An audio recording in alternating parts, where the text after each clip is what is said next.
80scomics.com brings you the review of Conan the Barbarian, issue number 58, taking it back to the 70s, January 1975. Sword versus sorcery at its mightiest. It's not sword and sorcery, it's sword versus sorcery. At last, by popular demand, Conan's fiercest foe, the she-devil Belit, Queen of the Black Coast, based on one of the very best Conan stories by Robert E. Howard, the original creator and writer of Conan. It's a really good story. I've read that one, and I loved it. And I was super psyched to find out that I picked this one up for $1 or $2 a while ago, and I picked up a whole bunch of Conans for cheap.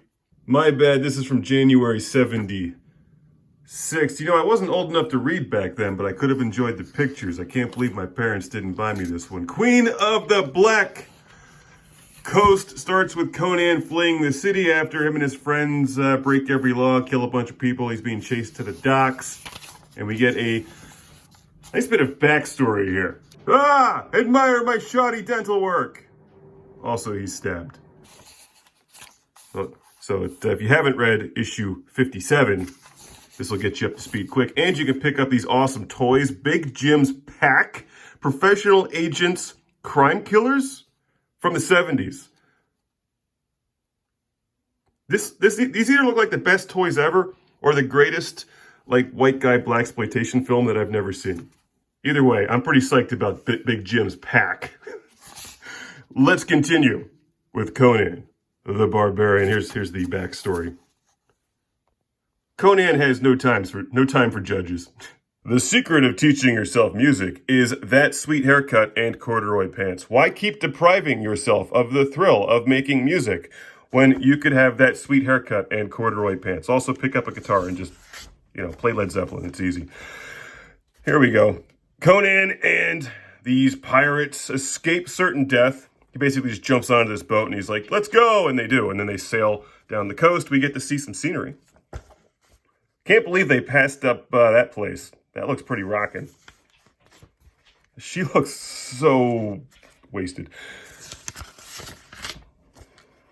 Anyway, they stopped to do some trade, and if you're familiar with the story and the time period in which these were written, you know that they would never write these today, but just forewarning on that. May the gods help us, Sumerian. It's Belit! And there she is, with her warriors. Pretty kick-ass character. They attack the pirates, and Belit's forces absolutely slaughter them. Amid the carnage, Conan casts away his bow and lays waste those about him with a sword. His metal armor renders him all but invulnerable to spear thrusts and arrows. To make a long story short, the art and the writing are just phenomenal. Nobody has ever been able to defeat Belit's forces until Conan, and she is totally into him because of it. Also, I want to wear Bruce Lee.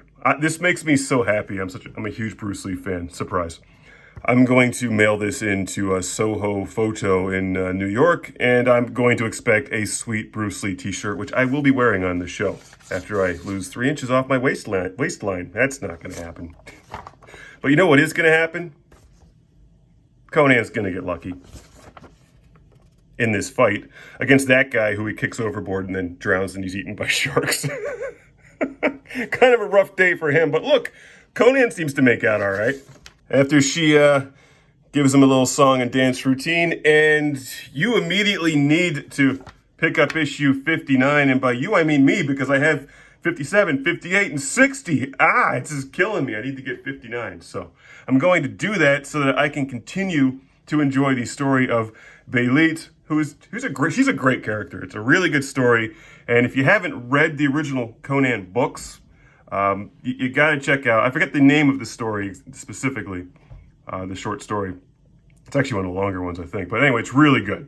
Conan the Barbarian, and issue 58 is, of course, highly recommended by 80s Comics. Even though it's 70s, remember, you got to get through the 70s to enjoy the 80s. And look on the back cover.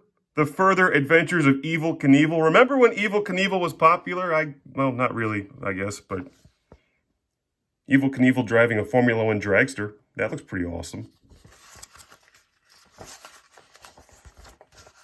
I don't want to learn music. I don't care. I don't need a drafting kit. What I do need, though, is that sweet Bruce Lee t-shirt. A dynamite gift will never fade. Big Jim searched the world for a crack team of specialists to protect freedom and fight crime. He found 3 tough, menacing men of action to form Big Jim's pack. Presumably that's Big Jim. Nothing can stop the smashing assault of Big Jim's pack. I am so thoroughly intrigued by this. You have no idea. Like, this looks like a blaxploitation film I would have on Laserdisc. My stunner arrows will give them a few tips they won't forget. My deadly steel hand will make sure the last thing they see is my dragon tattoo. I'll whip them into shape before they can count the boomerangs in my bandolier.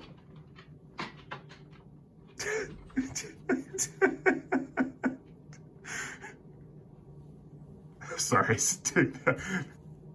This is amazing. Pack members, I can't promise anyone will come out of this mission alive. Some leader you are. Do they fight for freedom over land and air? Or just threaten people after leaving the bar at 3 in the morning like that dude? The Whip.